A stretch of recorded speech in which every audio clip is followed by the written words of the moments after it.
মানুষ যখন ঘুমায় তখন আল্লাহ সুবহানাহু ওয়া তাআলা মানুষের রূহগুলোকে নিজের নিকটে নিয়ে যান এবং যার যার মৃত্যু দিতে চান ঘুমের মধ্যেই তাদের রূহগুলোকে স্থায়ীভাবে আটকে দেওয়া হয়।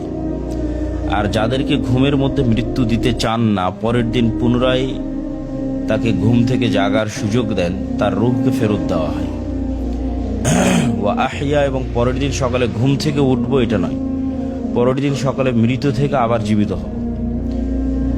ঠিক ঘুম থেকে উঠার সময় আল্লাহ সুবহানাহু ওয়া তাআলা যে দোয়া শিখিয়েছেন সেই দোয়ার মধ্যে এটা বলা নাই যে আল্লাহ ঘুম থেকে উঠলাম এই জন্য আপনার শুকরিয়া আদায় করছি, জি না, আহইয়ানা বা'দা মা আমাতানা, হে আল্লাহ আপনি আমাদের মৃত্যু দেওয়ার পর আবার আজ সকালে জীবিত করেছেন, এই জন্য আপনার শুকরিয়া আদায় করছি।